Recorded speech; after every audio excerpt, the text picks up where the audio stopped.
Hi, I'm Allie Hamilton, and I'm so happy to welcome you to the Come As You Are podcast. Every week, we'll be talking about some aspect of healing, usually around childhood wounds and complicated familial relationships. The topics will always coincide with my personal essay of the week, and this will be a place where we can take a deep dive together. I'm so thrilled you've joined me and delighted for you to always come as you are. Hi there. Hi there. Welcome to our talk. Today, the topic is big, beautiful lies. And obviously, I was partly thinking about the quote unquote big, beautiful bill. That is currently gone through the House and is moving toward the Senate here in the United States. But I really wanted to talk about grief. And I went to New York last week, and it was a little bit like time travel. Whenever I go back home now, it's been not quite 3.5 years since my mother died. And when I go back to New York, I stay in the apartment where I grew up. And I sleep in my original bedroom. When my brother was born, I ended up trading rooms with him, which I was writing about last week. And I did that because the room that was set up for him was very close to the front of the house. So both the back door and front door, when guests would come over, the noise would wake him up, but also the bell from downstairs would wake him up. So I switched with him. Also, at the time when my brother was born, I was spending half the time at my dad's house. So my big room, and my room was like twice as big as my brother's, was empty half the week. After my brother was born, that changed. I didn't want to be at my dad's half the time anymore. I wanted to be with my brother. But nonetheless, I swapped rooms with him. When I go back to New York now, I stay in my original room. I went back partly because I have family members who are getting older. I have my stepdad is there, and also my Aunt Louise. And I grew up with my Aunt Louise. I've written about her a lot. After my grandmother died, I spent a lot of time there. So after my parents got divorced, my mom used to bring me to my aunt and uncle's house a lot. My 4 cousins were there. They're all a little bit older than I am. They're like 4, 6, 8, and 10 years older than I am, or 6, 8, 10, and 12 years older, whatever it is. I was the baby, and 2 boys and 2 girls. And it was an incredibly fun house. And my Aunt Louise is like the most loving, affectionate, she's just wonderful human being. So I always felt really safe there. So when I go home, I see my Aunt Louise and see how she's doing. And my elementary school was closing. So I went to that sort of party, and I saw there were 3 of my friends who I have stayed in touch with all these years. There were about 20 of us who went to 1st through 6th grade together. Tiny little school on the Upper West Side. And there were a few people who left and a few people who came. But for the most part, it was like 20 of us who went through those years together. And I had stayed in touch with 2 of the girls I was the closest to growing up. And then during the pandemic, a whole bunch of us, we got back in touch over Facebook, and we started Zooming pretty regularly. And we did our own kind of like reunion a few years ago. We went and had a tour of the school, and then we went and had a big dinner after. And I'm really glad that we did, because the school is 236 years old. I think we all thought it would be there forever. So it was really a shock that it is closing. It's very sad. And the event, the sort of like closing party, was kind of unstructured.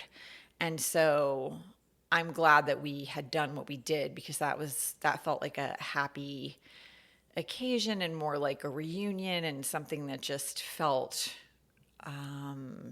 it kind of like honored the years that we had spent there together. Whereas this event just felt a little bit like it just didn't have that same feeling to it, although I'm very glad that I was there. But there was a real sadness to, as much as I am happy that I went and grateful, it did feel a little bit like time travel. And it always feels like that to me when I go back to New York. And it is a strange thing for me to be in the apartment without my mom. It's always my mom's house. It'll always be my mom's house, whether she's there or not. But my mother used to run the show. She ran the show wherever she was. She was the kind of person who's like, she walked into a room, you did not miss it. So it's really strange to be there without her, and sad and hard. It hurts. So, so there's that in the mix. And then there's the joy I have in being back in New York City, which feels a lot like putting on my favorite sweater. Just I fall right back into that rhythm like I never left. So it's just a mixed bag. And I came back from that experience, and I've just been feeling a little bit bereft, a little like out of sorts, which is not like me. And I was writing about that in this week's essay. So I'm kind of like today talking about a little bit the week before, because I didn't do the podcast. I ended up doing a conversation with one of my nearest and dearest friends, Danny Shapiro, who's somebody I saw when I was back east. We did a conversation about writing and about life and about friendship and following your instincts. It was definitely one of the highlights of my week being back east. And you can find that on the Come As You Are. You can find that there on the page. But I'm combining a little bit like the 2 weeks of essays. So the week before was Nothing Stays the Same, and this week is Big Beautiful Lies. But I just, when I travel, I think part of it is when you grow up with a lot of chaos, and some of you will understand this, the lack of control can be a little bit like activating. And so for me, it's good for me. I like to do the things that are uncomfortable, because I know that's the stuff that makes you grow. And so I know that is a thing for me, and that probably the night before I travel, no matter how organized I am, I might not sleep well. Like, I'm running the tape through my head of like what I need to, have I forgotten anything? Is there anything I haven't thought of? Do I need to be, like what has not happened? And some of that is also like single mom life for so many years, just like thinking about all the different things everyone needs. There are a lot of things I think that go into it, but I know that about myself. And when I come back, I have a whole bunch of things. I'm like the kind of person, I walk in the door and the first thing I do, everything goes into the washing machine, like whether I wore it or I didn't. And I was writing about that too, is like, I have this feeling whether I wore something or I didn't, if I packed it in my suitcase and it went on a plane or two, right, there and back, it's not clean anymore. Like germs have gotten into my suitcase somehow or another, just by virtue of the fact that they've been in planes and, they've been through travel. So everything goes into the suitcase. Like I go into the shower, I have to get the plane off of me. And a lot of this is my mother. My mother is very, she was the person who, like, if you came over, to hang out, if you got up to go to the bathroom, my mother would get up and fluff the couch pillow. I'm not that bad, but I'm, I have my things. So in some ways, and I was laughing when my son was 15 months old, I led a yoga retreat to Costa Rica, and she came to watch him while I was teaching. And so, but my mother's not a person for the jungle. She was always done, hair done, makeup, jewelry, perfume, like the purse, the shoes, everything. And I just was laughing because my mother's hair was as curly and unruly as mine, but you would never have known it because she got it blown out twice a week. She didn't like to sweat. She did not like to exercise. She came to my yoga class twice in all the years. The first time she came, she wanted to go get an outfit. She got a whole like matching outfit. And I said to her as we were walking out the door, I'm going to grab a towel for you because, you're going to sweat. And she's like, oh, I'm not going to sweat. And I said, no, no, no, you're definitely going to sweat. There's like 120 people in the room. You're going to sweat quickly. And she was like, well, I'm going to leave as soon as I start sweating. And I said, Mom, what do you like? Why did we go get an? I mean, and she did. We got in there. She put her mat down, and literally like 2 minutes in, got up, rolled up her mat, walked out the back of the room. Hilarious. The second time she came, she just did the arms. She sat in the middle of the room and she just like lifted her arms up over her head. It's really cute. But she just wasn't, in some ways I am my mother's daughter, and in other ways we're very, very different. When we went to Costa Rica, she brought like her hair, her hair straightener with her, like her iron, just trying to like straighten her hair in the middle of the jungle, which is like the most humid. We went hiking to see the sloths, and my mother's there with like her cell phone, lifting it up over her head, trying to get a signal. I mean, it's just really funny. She got like bitten by every conceivable bug, like bullet ants, whatever. That part was not funny, but I mean, she's like a giant, I don't even know how big, flying cockroach went flying into her blonde hair. And I mean, I was there trying to like help her get this thing. It was screaming and running around in circles, and I was trying to like help her get it out of her. The Costa Rica trip was really hilarious. I mean, we laughed about it for many, many years. But so in some ways, very much her daughter, in other ways, not at all. We really diverged. What happened at the end of her life, and I've written about it a lot, and I probably won't talk about it too much. I also didn't write about it too much this week because I can't.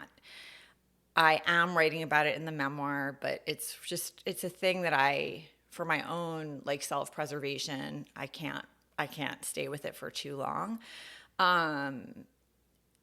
In the moments after, I feel very good about what happened leading up to. I mean, I feel very good about the way I was able to show up for my mother the last year of her life.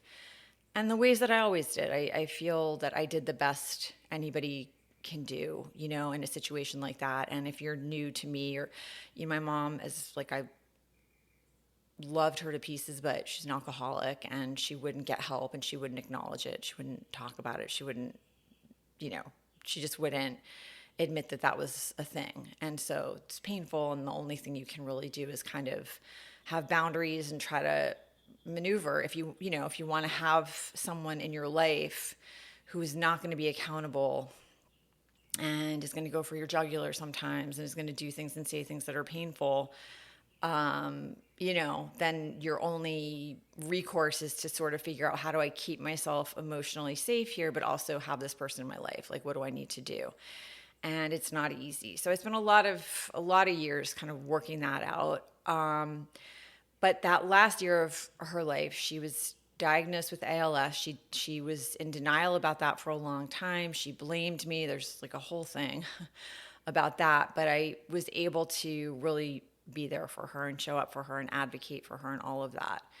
I was there with her in the last, month of her life. I flew back and forth from LA so many times. I was mostly in New York, in the ICU 12 hours a day, and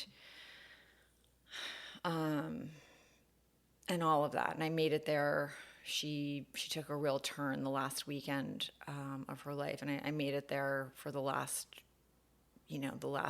several hours. I was there with her and holding her hand and stroking her hair and telling her not to be scared and all of those things. So I can feel at peace with all of that. And she and I did a lot of healing in the last month of her life, which I'm really grateful for. But in the moments and hours right after she passed, I was wildly unprepared. And when I look back on that, I feel very sad. I feel, there are things that I wish I could have done differently for her. And I think we don't talk about, death enough generally in our culture. And if I had been more prepared, there are things I would have brought with me to the hospital. I feel very sad about, I think it was very easy for me to feel when my mother was no longer in her body. It's very profound, when you can feel it. When someone is there and when someone is no longer there. And so it's easy to sort of say, well, this is just the person's body, but it's still your mother's body. There's something really sacred about that. It's the body that you have known your entire life, the hands you've known, the face you've known, everything. And so you want it to be treated with care and with some kind of reverence. And there just wasn't that. And when I think about it, it is devastating to me. There are a lot of things that happened right after that are devastating to me. And I think that they created, some trauma that I still am working through.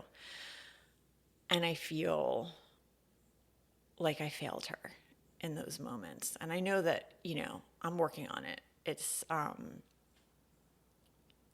you can't really fail someone if you had no way of knowing what was going to happen. And I'm very aware of that. And if someone else came to me and told me the story of what happened, I know what I would say. I would say, this was not your fault. There's no way that you could have seen that coming. And there's no way that you could have been prepared. And, really got to try to have a little compassion for yourself. And you showed up for her in all these ways, and you were there for her all the way to the end. And, you did great. Like, I know what I would say, and I'm aware of that. But, we all have our own things that we have to get through, and our own places where we have to forgive ourselves, whether it's rational or not. And I just have a lot of sadness about it and a lot of grief about it. So that. And so I was writing about that. I was writing about that, but not for too long, because I can't write about it for too long. And I was also writing about grief generally, and what happened after, I was there in the hospital for a couple of hours after she passed. And then I went back to the apartment and slept for about an hour and a half. And grief is for those of you who haven't been through it yet, it's like some kind of storm that hits, and it's not like I can't, I shouldn't say this like it's the same for everyone, but, I think for many people, let's say, it's just, there's no way to predict how it's going to hit, how long it's going to last, what it's going to look like, what it's going to feel like. And so, and I'm saying this to you because sometimes you see people, like something public happens in the news or whatever, and somebody's being interviewed the next day, and people start judging, like, why is this person so calm, or why aren't they showing emotion? Really to try not to ever do that, because you just don't, it's like, it's such a long, painful, surprising, strange ride, and there's shock, and there's so much processing too that's happening, and you're in a place that's somewhere between like the living and the dying. You're in this weird kind of liminal space. And anyway, for my stepdad, what happened when I woke up in the morning is he really could not deal with the thought of waking up. He, they were together 43 years. It's a very long time to be with someone. And just waking up and having her stuff everywhere, like in the bedroom, her closets, the dresser, like just her stuff everywhere. And so I said, okay, I can take care of that. Now the apartment, I was there in that apartment with my mother before she met my stepdad. That's the apartment that my mom, my dad, and I lived in. And then when my dad left, when I was 4, my mom and I were there together. And then she met my stepdad when I was 7, and he moved in when I was like 7.5. They got married when I was 8. So my brother and I went to Staples and we bought boxes and went back, and I put the boxes together, and I was there in the bedroom in front of her closet, which I had not expected to be doing so quickly. I figured I would come back. I had a flight later that day back to Los Angeles, so I thought I would come back to New York and go through her things, maybe like in a month or something. But this was during COVID times, by the way. This was in 2021, so it was still a lot of that going on. We ended up having a Zoom memorial for her. It was not easy. You couldn't really have a funeral at that time.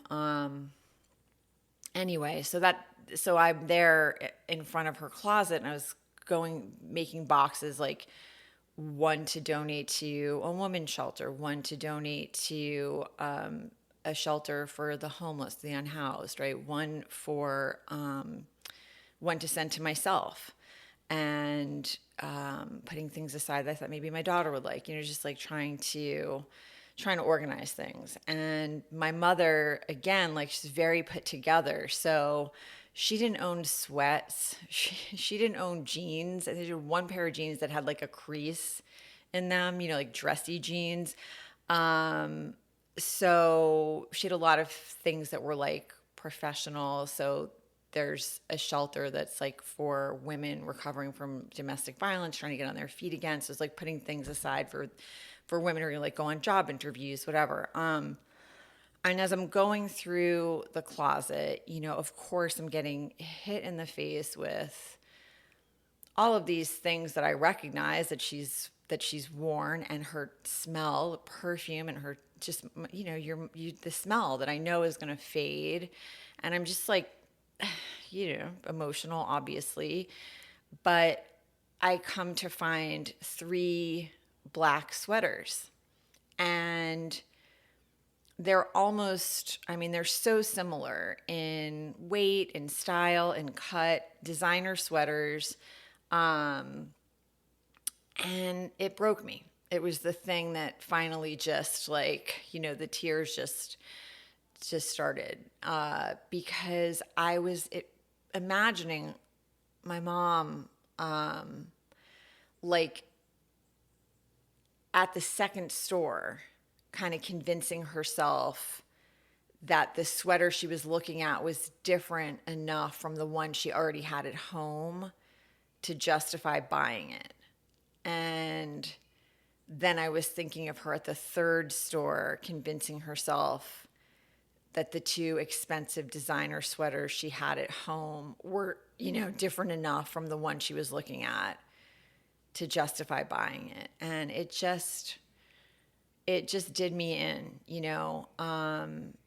because I felt like she was trying to fill that hole in her heart, with like expensive black sweaters. Like maybe this 3rd one will do it. And meanwhile, it's like, you don't take any of this with you. You don't take the expensive black sweaters with you. You don't even take one of them. Forget about 3. You don't take the jewelry with you. You don't take the shoes. You don't take any of it. You don't take the bank account. You don't take the whatever it is, right? The China set. You don't take the watches. None of it goes with you. None of it goes with you. And so I just stood there crying, because a lot of what my mother, she spent a lot of time trying to make things look perfect on the outside. And I think she really thought if she could do that, it would make her feel better. And it just made me really sad, because it doesn't work. It doesn't work. And, when I think back on her life, I just wish so much that she could have and would have gotten help sooner, because I think of all the decades of time we could have had, like we had those last few weeks of her life where we were really communicating openly. She couldn't drink anymore. It's part of what happens with ALS. You can't swallow, you can't eat. So it was the first time in decades I had my mother sober. And it had been a while. She wasn't able to swallow for months, but I think she was processing what was happening to her. So she was in a different kind of agony, at that point. And I think in the last few weeks of her life, she understood, like, okay, this is what's happening now. And I think when that sort of flip switched, it just opened up the possibility to have some real conversation, even though she couldn't speak. And I always find it amazing that she and I started to really communicate when she couldn't speak anymore. That you don't really need words for the most important conversations and all the healing that, we were able to do. I mean, I obviously said a lot of things to her. She was able to nod and squeeze my hand and stroke my hair and my face, things she hadn't done since I was tiny. And I'm really grateful for that, but it's sad to me that we lost, how much time we lost because she was trying so hard to ease her pain with things. And,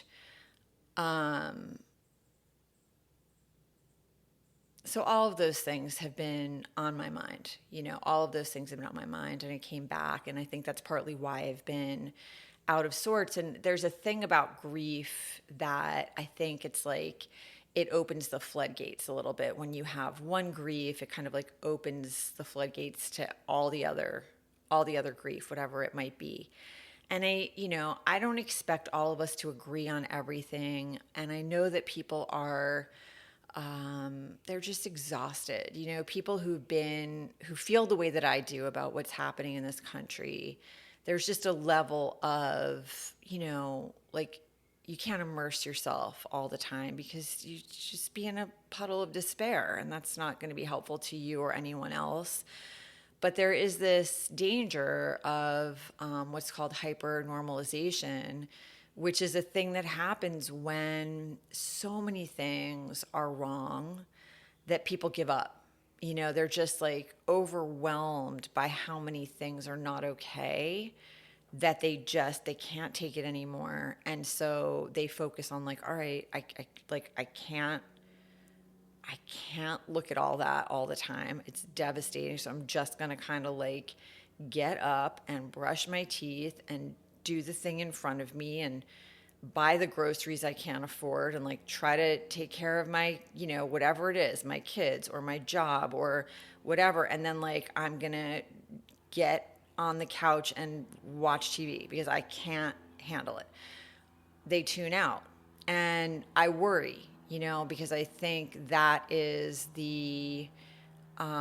that's where all hope goes down the drain.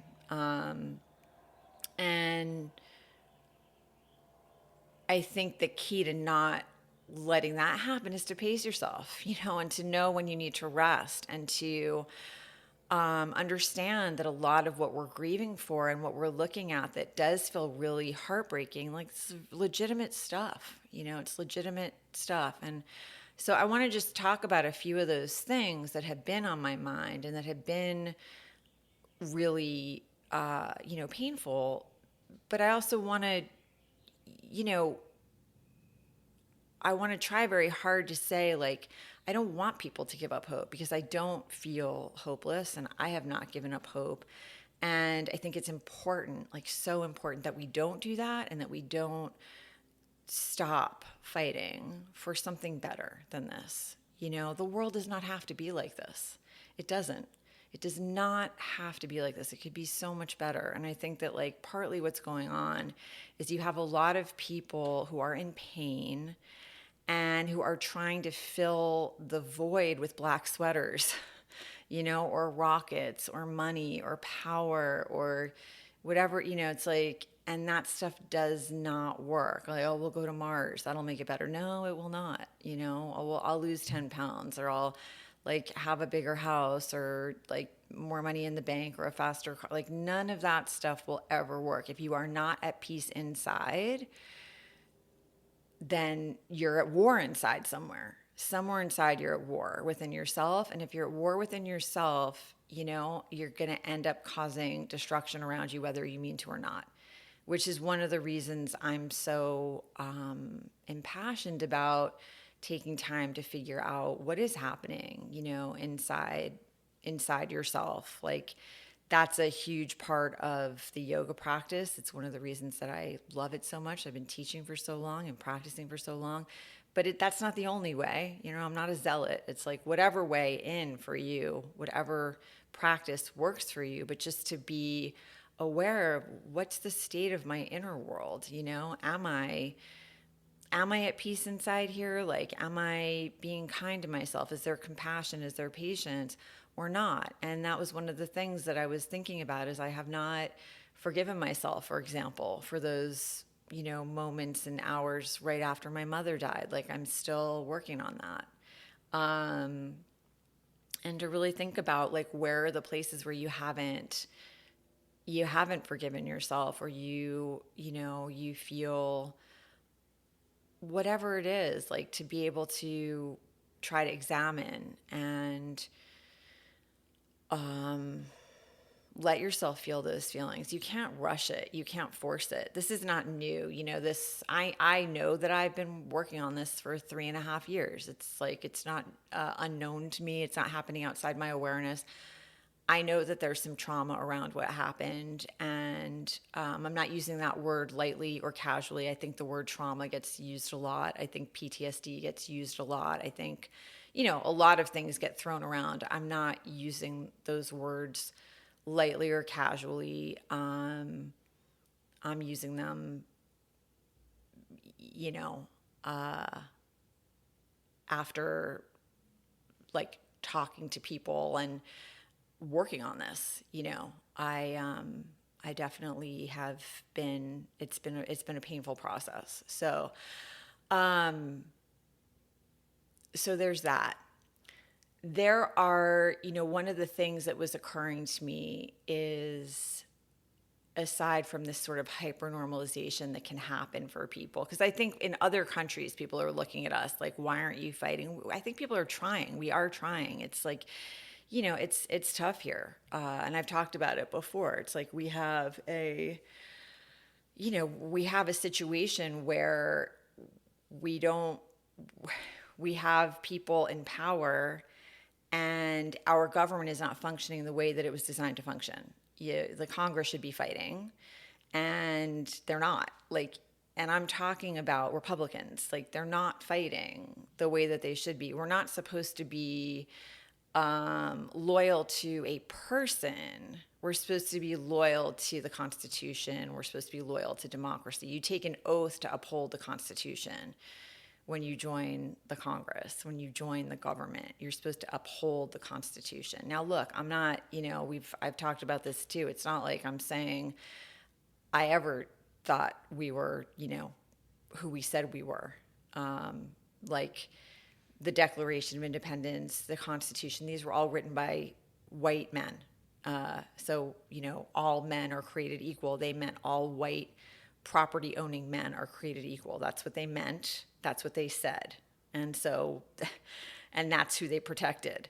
And anything else, we've had to fight tooth and nail to get, and we've gone backward now. So, but I still believed that of all the possible ways to run a government, democracy was the one.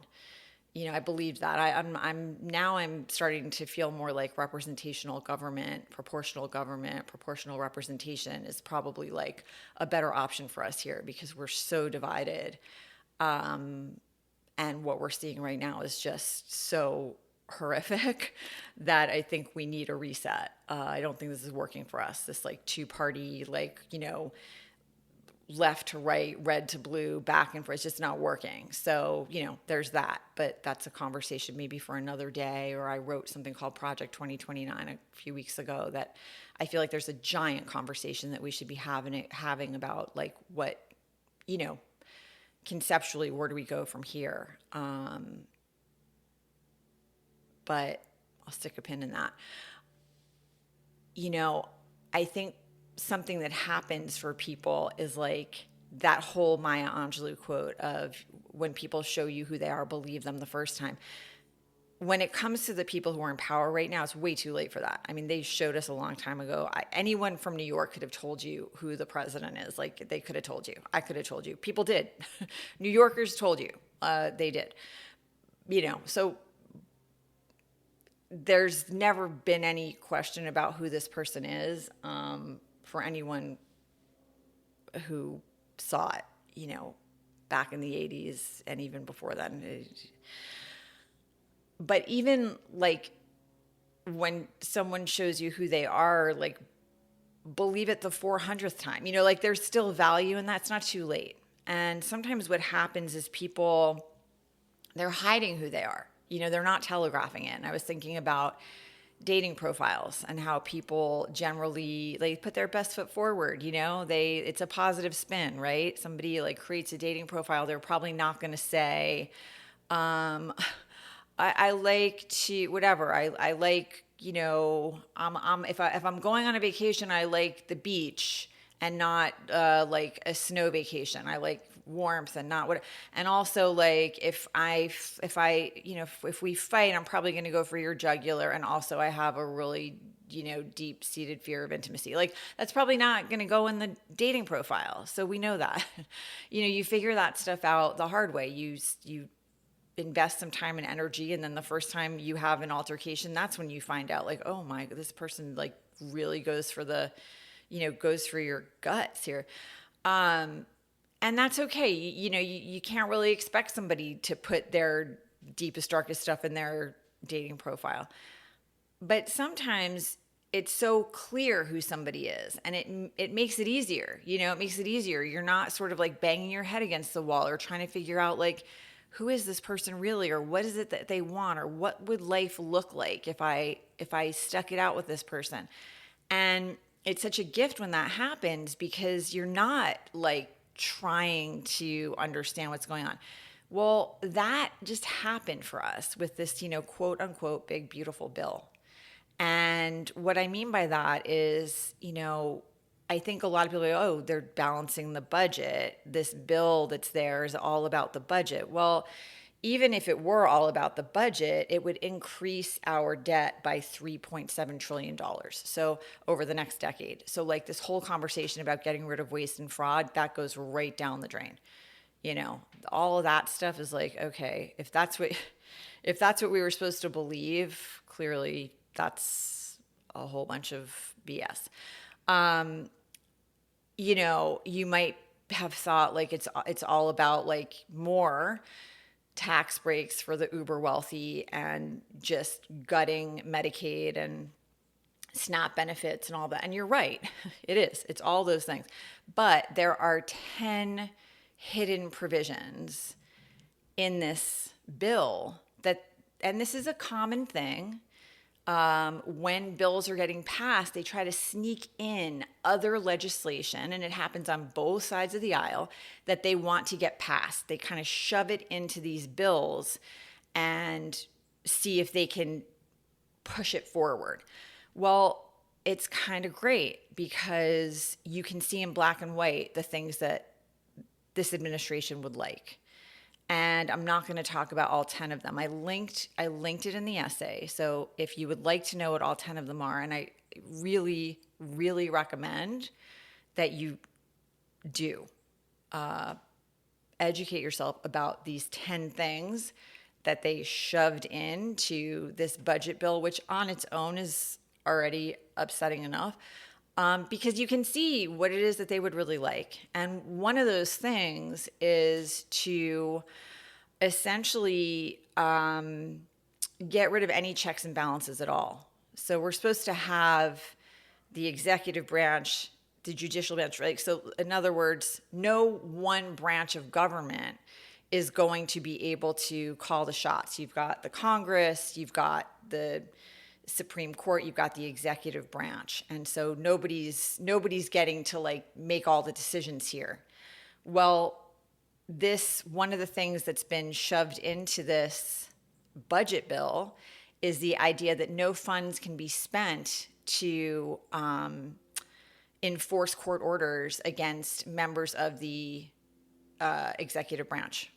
So essentially, if, like what just happened, federal judges say, hey, this tariff game you're playing, your taco trade game, like that's an overreach. Congress is the one who controls that. You have to go to Congress if you want to, put tariffs like on other countries. You can't just be doing that as the president. You're not allowed to do that. That's unconstitutional. Well, everybody gets excited. Yay, like they're stopping him. No, they're not, because first of all, he already appealed it and they've already like blocked he's being allowed to continue to place his tariffs if he feels like it while this appeal is happening. But part B of this is if this bill goes through, there will not be any way to enforce a court order anymore. And that is a hugely serious thing, okay? Because so many unconstitutional things are happening all the time. Due process being eroded left and right, as you know this, right?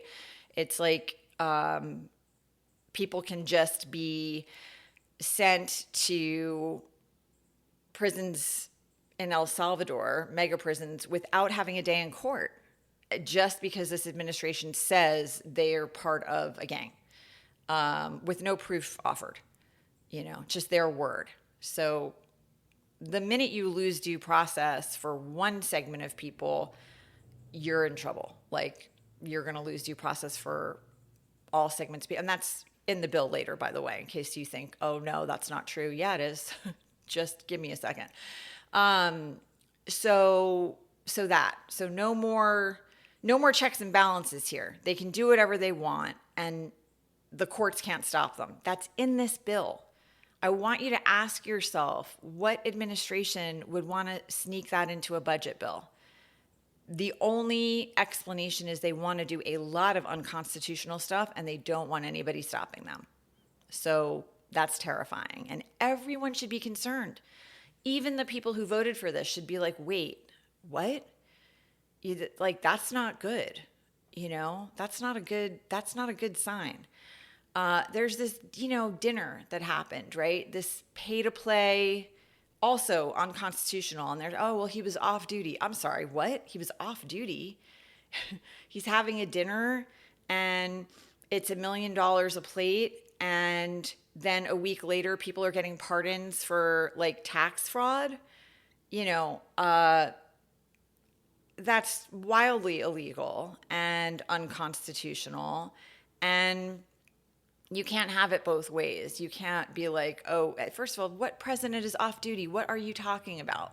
Can you imagine Obama doing this? Like, I can't anymore with the hypocrisy. So to have a situation where they're trying to shove a thing in there where the courts are essentially cut off at the knees is really scary. And that's in there.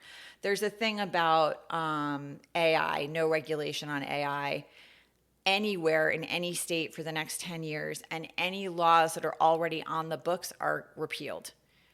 That should scare everyone, because just for example, one of the big things that this administration wants to do is fire human beings in as many different ways as they can and privatize everything. That's why you're seeing all these firings in federal offices all over the place because of waste and fraud. And they put AI in, and you have things like, I don't know, the director of like health and human, like a report gets put out there with, you know, medical, with research that's not even real. Like, because they're using who knows what, chat GPT or something to like write their reports for them. This is not how we do. This is not a good situation. Or like United Healthcare, you know, they were using decision making AI to look at claims, and claims were being denied 90% of the time. If people appealed those claims, they were put through. So it was getting it wrong 90% of the time, the AI decision making, you know, and that's people's lives. That's people dying. That's somebody's doctor saying this person needs this surgery like right away or they're not going to be okay. This child with pediatric cancer needs this care or they're not going to be okay. Claim denied. You know, AI like claim denied. And now that person's mom or dad or whatever has to get on the phone and wait on hold for hours and then go through the automated, you know, representative, whatever, finally get a person on the phone in order to get this claim possibly like appeal the claim and then wait to have the decision made. And maybe the person's not even alive anymore at the end of that. You know, it's like disgusting. Okay. So this AI, and they want no regulations on any of that, is terrifying. If you're covered under the Affordable Care Act, Obamacare, there is a provision shoved into this bill that the subsidies expire at the end of this year. That means your premiums will go way up, as will your out-of-pocket costs. I'm covered under the Affordable Care Act. I have no idea if I would be able to afford to get sick at that point, which is really scary. It's really scary. So for people who have to buy private insurance because they own their own business, for example, a small business owner, yeah, I don't know what to tell you about that, but that's scary. So if you're somebody who's covered under the Affordable Care, you should definitely be calling your senators this week. Definitely. And I linked like 5calls.org in the essay too, or you can just look them up. They're really great. There is a provision in there. If you own a nonprofit, the administration can decide you are a terrorist supporting organization and revoke your tax exempt status, which means no more activism, no more free speech. Okay, along with due process. So you really want to dig into these provisions. There is a provision in there about removing the $200 excise tax on gun silencers. They want to make it easier to purchase gun silencers because we don't have enough of a gun problem in this country, apparently. Let's make it easier now to buy silencers so that, I don't know, let's just make it easier to kill people than it already is. They want $45 billion to build immigration jails where they can keep immigrant children indefinitely. So that increases the ICE budget 13 times. It's 13 times the budget.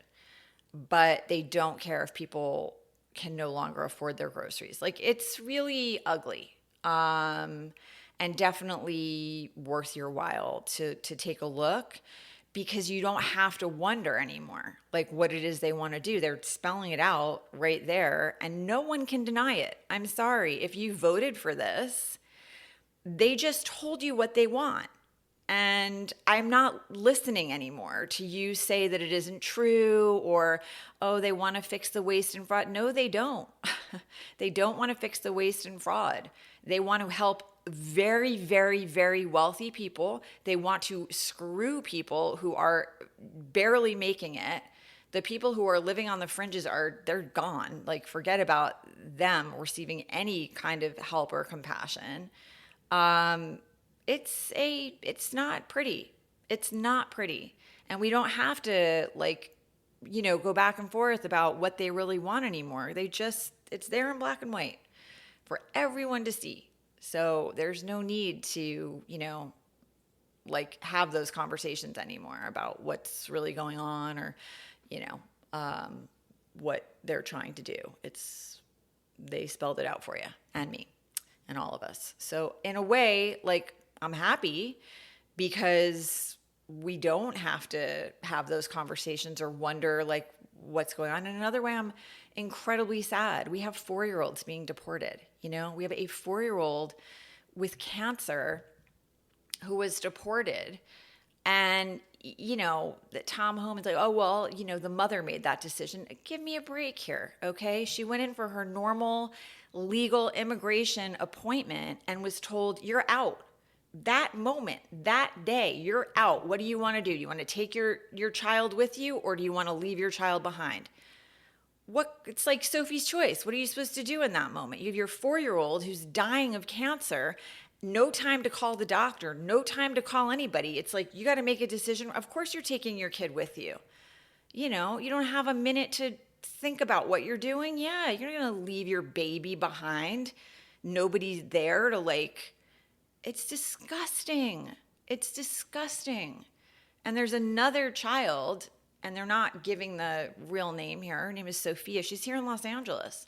And her family was given humanitarian, they were legally able to come here in 2023 because she has a very grave medical condition and could not get help in Mexico. So she's been here. She's doing great. They've lost their humanitarian aid. They've lost their status, and they're fighting deportation right now.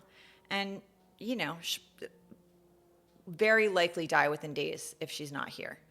So it's like, what are we doing? I'm sorry. We're deporting 4-year-olds because they're a threat, because we can't afford to help everybody, but we can afford $45 billion to build immigration jails and keep immigrant children indefinitely. We can afford to do that. Come on. We're done. I'm not doing that conversation. I'm just not. So, you know, for where like, no free lunches for kids. We're not going to do that. No SNAP benefits, but we're going to make it so that people who have like millions and millions and millions of dollars do not have to pay taxes if they want to leave $15 million. Now, single, very wealthy people can leave $15 million to their kids in an estate and not pay tax on it. It's like, I don't know, 0.08% or something insane. And couples who are married can leave like almost $30 million and pay no tax. Like, come on. You know, how about just tax people who are outrageously wealthy on the backs of other people who work here, and the roads and the infrastructure and every other thing they take advantage of here in order to have the money they have? How about tax them appropriately, you know, and get back to me? I'm done. I'm done with the conversation. And I'm also done with the cruelty. It's like, you know, it's part of the yoga practice. It's part of like just being a human being, being a decent human being. I wouldn't be doing my job, you know, as a decent human being in this world if I didn't speak up. So, you know, and for those of you who are struggling and are grieving and, you know, having a really hard time right now, like, that's sane. That's a sane thing. I had a really close friend of mine show up yesterday and just kind of fall apart. And, you know, she was apologizing. It's like, no, that's sane. It's the people who are going about their business like, la, la, la. You know, those are the people who are kind of scaring me right now. The people who are having a tough time are the people who are not tuning out and not disengaging and not giving up, and also not just turning a blind eye. And look, I know it's all over the world, okay? Believe me, I know. It's all over the world. But obviously I'm focusing on what's happening here right now because this is the place where I'm likeliest to be able to do something. And I think the place where we have the most hope always of doing something is inside. That's where you start. You start with what's happening inside of me, and where can I create more peace and more compassion, more patience, more tolerance, more understanding. And the more you're able to create that inner environment, the more you're able to spread that. As I was writing about these 2 4-year-olds who are being deported, I had a Facebook memory pop up with my daughter when she was 4, just randomly, and I kind of love when those things happen. It was back in 2013, and I had written this exchange that we had, and she was talking about butterflies, and she said, do you know, before, I'm trying to remember how she said it. It was so amazing. But she basically said something about, like, do you know that, the caterpillar turns into the butterfly and the butterfly dies, but before the butterfly dies, she lays eggs, and the eggs turn into the caterpillars, and the caterpillars go into the cocoon, and the cocoon becomes the butterfly. And I said, yes, I did know that. And I said, I love you, and she said, I love you too. And she said, I wish you could lay eggs before you die. And, that's what a 4-year-old is like, in case you haven't been with a 4-year-old lately. When we start going after children in this country, like, we've lost the thread. We've lost the thread. When I think about, like, ICE is showing up at elementary schools out here, that they haven't gotten in at this point. But the thought of, like, a child between 6 and 12 having to go into a room with an ICE agent without, like, their mom or their dad or any adult there to hold their hand or tell them it's going to be okay, like, that's so not okay. Like, that's not what decent people do. We have to be able to face that. Decent people don't do that. A decent country doesn't do that. Like, we were always the place where you could seek asylum. You could seek safety. You could come. It's inside the pedestal of the Statue of Liberty, right? Bring me, you're tired, you're sick, you're poor. It doesn't say, oh, and that's another provision now. If you want to seek asylum in this country, it's going to cost you $1,000 to apply. If a child shows up here alone at the border, it's going to cost their family members $3,500 to be unified with them. So, bring us, you're tired, you're sick, you're poor, and make sure they have Venmo, Like, what is this? What is this? It's the children part of this now. Now we're doing that. This is not hardened criminals. You're deporting children. You're going after kids. It's like, we gotta start, like, calling this out. Call your senators if you haven't. Please do that. Please don't numb. Like, please don't turn a blind eye. The world could be a lot better than this, but you can't go to sleep. You can't go to sleep. You gotta stay awake and care and let yourself feel these things, as painful as they are. And remember what a 4-year-old is. A 4-year-old's going to ask, like, I wish you could lay eggs before you die, like a butterfly. That's a 4-year-old. We should be protecting that. Anyway, I'm sending you a lot of love. Don't give up, okay? Don't give up. Gotta fight for the 4-year-olds out there, and the 4-year-olds that still live inside each one of us. And maybe let that grief, whatever grief you're feeling that's moving through you, let it open your heart enough to take some action and not give up. There are a lot of people who are feeling heartbroken and want things to be better than this. Don't lose hope, okay? And I'm sending you a lot of love. Until next time.